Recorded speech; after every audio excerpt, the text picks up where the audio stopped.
안녕하세요. 저는 결혼식을 3주 앞두고 제 인생을 위해 중대한 결정을 내렸던 30대 초반의 여자입니다. 저는 전주에서 살고 있고 부모님은 식당을 운영하고 계세요. 한자리에서 오랫동안 운영을 하셔서 단골 손님이 많은데 관광객 사이에서 입소문이 퍼져 관광객도 많이 왔었던 곳입니다.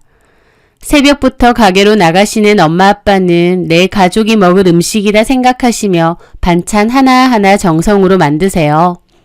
평생을 장사하시면서 일군 가게다 보니 애정도 많으시고 저 역시도 저희 부모님 가게에 대한 애착이 몹시 큽니다.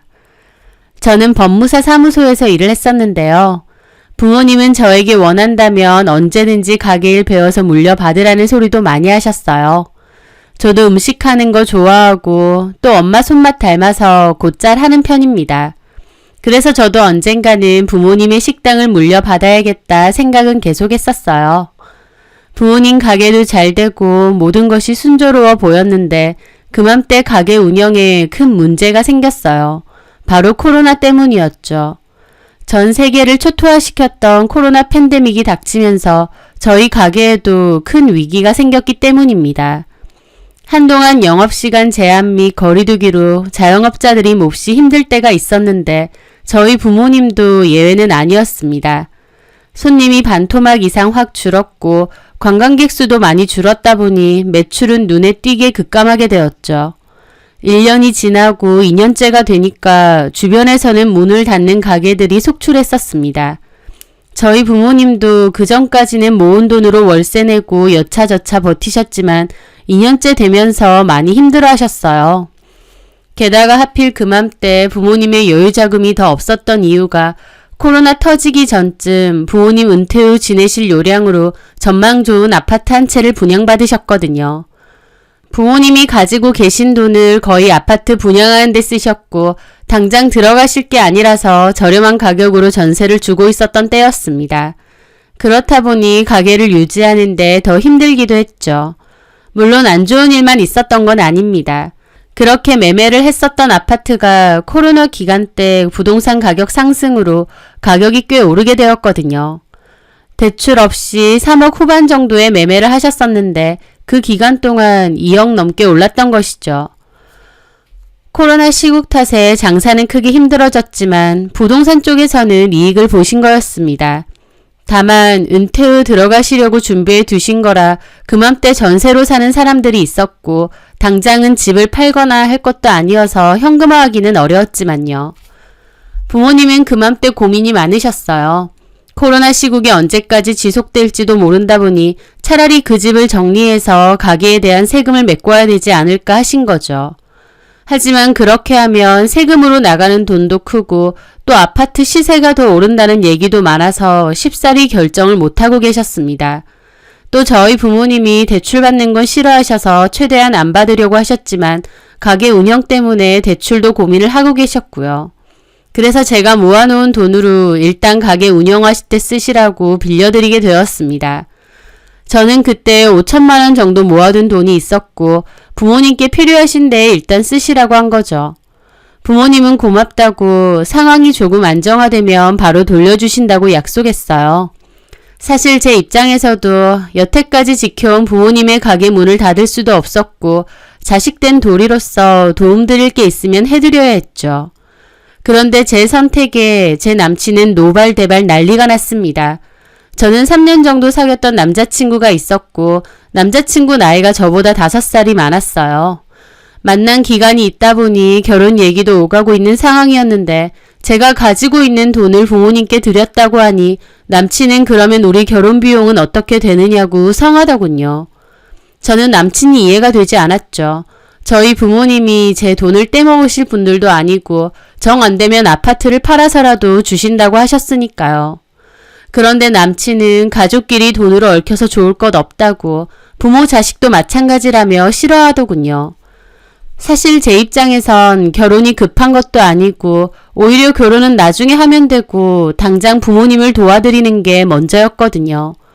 결혼은 남친이나 급하지 저는 그렇게 급한 것도 아니었고 또 얘기는 오갔지만 구체적으로 계약을 하거나 하는 상황도 아니었고요.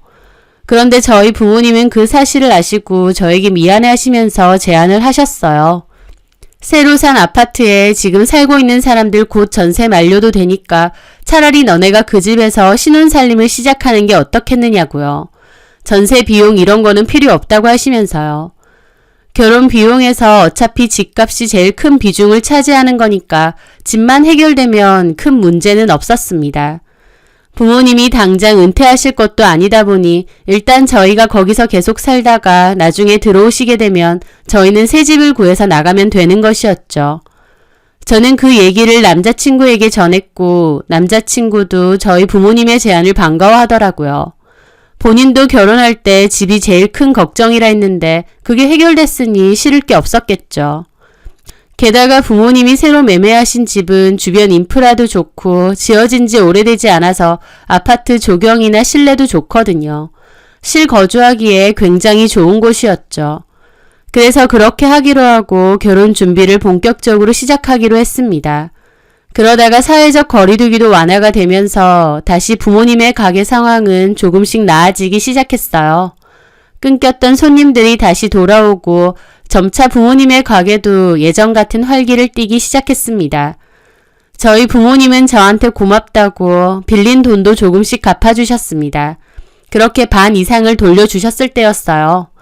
결혼 준비가 본격적으로 시작되면서 저는 예비 시부모님을 만나 뵙게 되었습니다. 만난 지는 3년 정도 됐어도 남친의 부모님을 뵌 건 처음이었죠. 인사를 드리고 결혼 준비에 관한 대화를 나눴는데 예비 시부모님과 대화를 하다 보니 오해를 하고 계신 부분이 있더군요. 어머님이 저희 신혼집 시세를 물어보셨고 저는 제가 아는 선에서 설명을 해드렸어요.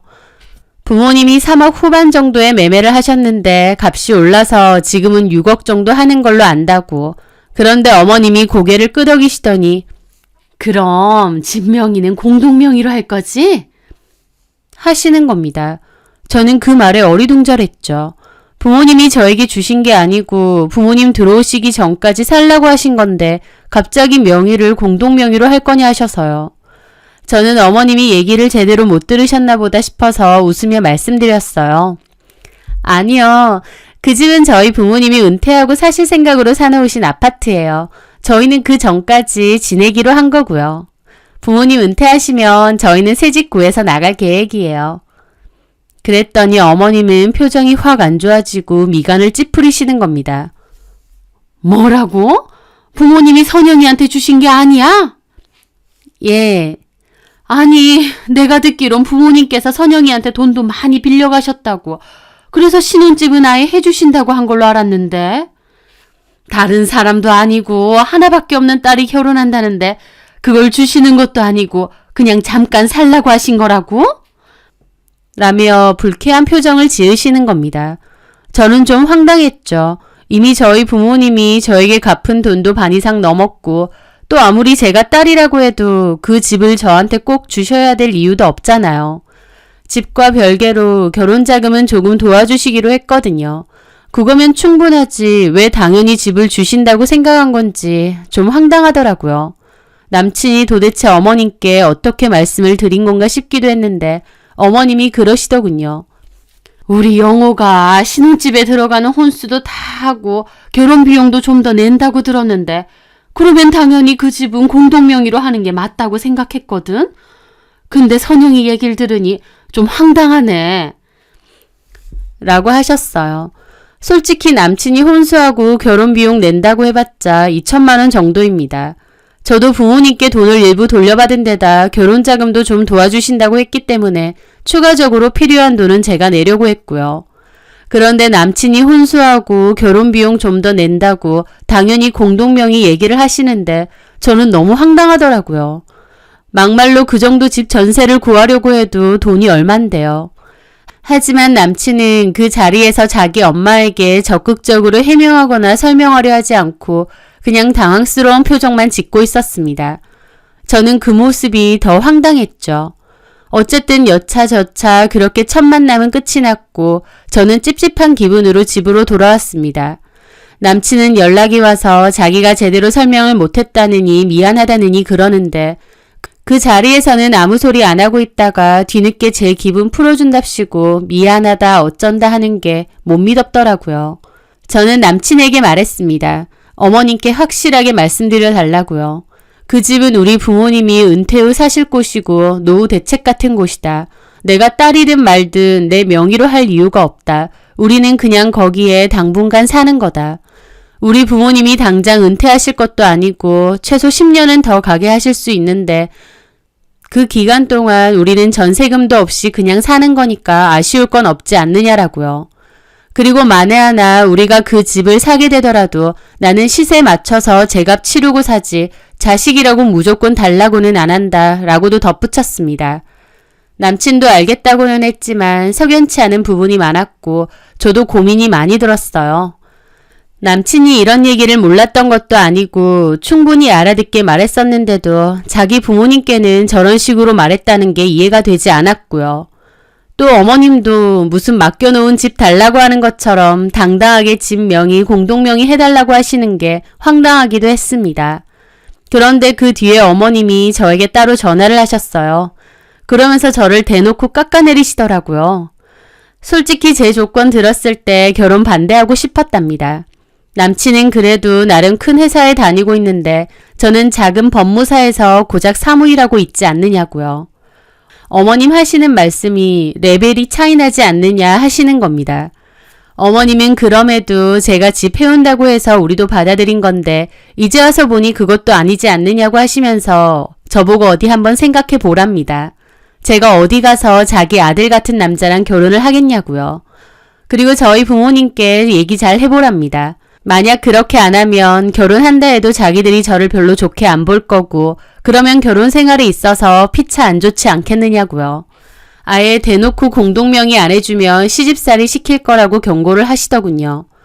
저는 어머님 얘기 들으면서 와, 이 결혼 하지 말아야겠구나 결심이 확 서는 겁니다. 벌써부터 저한테 따로 전화해서 대놓고 저 깎아내리고 본인 아들 잘났다고 하시는 분인데 결혼하면 더 심하면 심했지 덜하지는 않을 테니까요. 게다가 제가 해간다고 하지도 않은 집을 왜 자기들 마음대로 생각하고 공동명의를 요구하는 건지 무엇보다 결혼도 남친이 더 원하는 거지 저는 그 정도 생각도 없습니다. 그런데 제가 무슨 남친하고 결혼하고 싶어 안달이 났고 자기들이 마지못해 허락해준 것처럼 얘기하는데 어이가 없더라고요. 어머님은 당신이 그렇게 말하시면 제가 생각이 짧았다고 부모님께 다시 말해보겠다 이러면서 쩔쩔맬 줄 알았나 본데 저는 오히려 이 결혼은 진짜 아닌 것 같다는 확신만 들었을 뿐이에요. 그래서 어머님께 말씀드렸죠. 네, 어머님 말씀 잘 들었습니다. 어머님이 저를 그렇게 마음에 안 들어 하시는 것도 저는 몰랐네요. 저 이 결혼 그냥 없던 일로 하겠습니다. 그러면 되죠? 제 말에 어머님 잠시 말이 없으시더군요. 그러더니 어이없어 하시면서 예, 선영아. 너 그렇게 안 봤는데 성격 보통 아니다. 내가 몇 마디 했다고 바로 결혼 안 한다고 어깃장 부리니? 아니요. 어깃장 아니고 어머님 얘기 들으니까 뭐가 뭔지 이제야 현실 파악이 제대로 돼서요. 어머님 말씀 들어보니 제 명의는 아니라도 어쨌든 전세금 하나 없이 6억 넘는 신혼집 준비해가는 건데 이런 무시를 받아야 되나 현타가 왔거든요. 작은 사무실이지만 거기서 저 일 잘하고 있고 나중에는 저희 부모님 가게도 제가 물려받을 거예요. 어머님은 오빠 직장 좋다고 하시지만 그래봤자 대기업도 아니고 연봉도 그렇게 안 높은 거 저도 알거든요. 솔직히 저한테 결혼하자고는 계속했는데 막상 보니 결혼 자금도 3천만 원 있는 게 전부고 준비도 전혀 안 돼 있던데요. 그래도 서로 좋아하니까 잘 맞춰서 결혼해보자 한 건데 어머님 말씀 들으니까 이건 좀 아닌 것 같습니다. 미리 말씀해 주셔서 감사해요. 원하시는 대로 이 결혼 없던 일로 하겠습니다. 그럼 이만 끊을게요. 저는 그렇게 말하고 전화를 끊었습니다. 오래 사귄 남자친구고 결혼 얘기를 하도 해서 저도 결혼은 당연히 이 남자랑 해야 되는가 보다 세뇌 아닌 세뇌가 됐었는데 개념 없는 남친 어머님 얘기를 듣고 있자니 정신이 확 들더라고요. 제가 왜 손해보면서 또 이런 취급 받으면서 결혼을 하겠나요? 아예 대놓고 시집살이 시킬 거다 각오해라 하는 수준인데 제가 미쳤다고 그런 집에 시집을 갈까요? 황당해하고 있는데 잠시 후 남친이 전화가 왔어요. 아마 어머님과 통화하고 저에게 전화를 건 모양이었죠. 저는 남친이 오히려 미안하다고 할 줄 알았는데 저보고 화를 내는 겁니다. 왜 그러냐고요. 엄마가 속상해서 그러시는 건데 좀 적당히 맞춰드리면 자기가 다시 얘기할 거였다고요. 그런데 대놓고 할 말 다 하고 결혼 안 하겠다 어깃장 부렸다는데 맞냐는 겁니다. 자기 엄마에 이어 얘도 똑같구나 싶더라고요. 그전에는 결혼하고 싶어서 저한테 다 맞춰주는 척하고 착한 척 굴더니 이런 순간에는 바로 본심이 나오는 거였죠. 어머님이 나 먼저 마음에 안 들어 하셨고 공동명의 안 해주면 시집살이 시킨다는데 어떤 여자가 미쳤다고 결혼을 하겠느냐 그랬죠. 남친은 엄마의 진심이 아니고 그냥 하신 말이랍니다. 그러면서 하는 소리가 솔직히 엄마 말이 틀린 것도 아니지 않느냐는 거예요. 저희 부모님도 참 너무하신 것 같다고요. 자식이라곤 저 하나밖에 없고 급할 때 돈도 많이 빌려가셨는데 그러면 결혼할 때 집이라도 해주실 수 있는 거 아니냐고요. 저 그 말에 스팀이 확 올라오더라고요. 제가 부모님을 위해 돈을 빌려드린 건데 거기에 10원 한 장 보탠 적도 없는 사람들이 뭔데 감나라 배나라 하고 있나요? 게다가 자기들이 뭔데 저희 부모님더러 너무하니 어쩌니 하나요? 그러는 남친네는 뭘 해온다고요. 저한테 자꾸 공동명의 요구하는 것도 너무 수가 뻔하더라고요. 결국 저희 부모님 재산 자기들이 날로 먹고 싶은 거잖아요. 저는 진짜 뭐 이런 도둑놈 심보들이 다 있나 싶은 겁니다. 저 열받아서 똑같이 얘기했습니다. 결혼 안 할 거다. 너랑 니네 가족 하는 거 보니 내가 내 발등 찍을 뻔했다. 신혼 가전 주문한 거 다 취소하고 결혼식장도 취소하라고 했습니다. 남친은 결혼이 장난이냐고 난리를 쳤지만 저는 여태까지 내가 한 것 중에 지금 이 말이 제일 진심이라고 했습니다. 오래오래 사귀었고 결혼 얘기 나왔으니 책임감이나 의리도 있고 그냥 자연스럽게 결혼도 하는 거라 생각했는데요. 제가 하마터면 제대로 제 팔자 꼬고 눈물 쏟을 뻔했더라고요. 지금도 저런데 결혼하면 얼마나 사람 속을 더 뒤집어 놓겠나요. 자기들은 해온 것도 없이 저희 부모님만 치사한 사람 몰아가면서요.